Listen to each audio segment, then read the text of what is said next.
Hi there, welcome to Debutify. In this quick video, I'll show you how to complete the Debutify Helper App installation and successfully connect your Shopify store.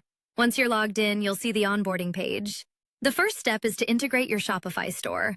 Enter your Shopify store domain and the system will automatically verify the connection and retrieve your Shopify store name. Next, click the Install Debutify Helper App button. You'll then be redirected to your Shopify admin, where you'll see a list of your Shopify stores. Select the Shopify store that you want to connect to the Debutify theme.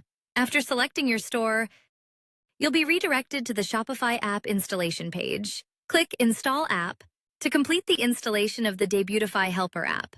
Once the installation is successful, return to the Debutify Theme Manager onboarding. After the initial verification is completed successfully, click the Retrieve Access Token button. Debutify will then verify your store connection and access token. Once the verification process is complete, your Shopify store will be successfully connected. And that's it. Your Debutify Helper app installation is now complete and ready to use. If you need help, our Debutify support team is always happy to assist. Thanks for watching and happy customizing with Debutify Theme Manager.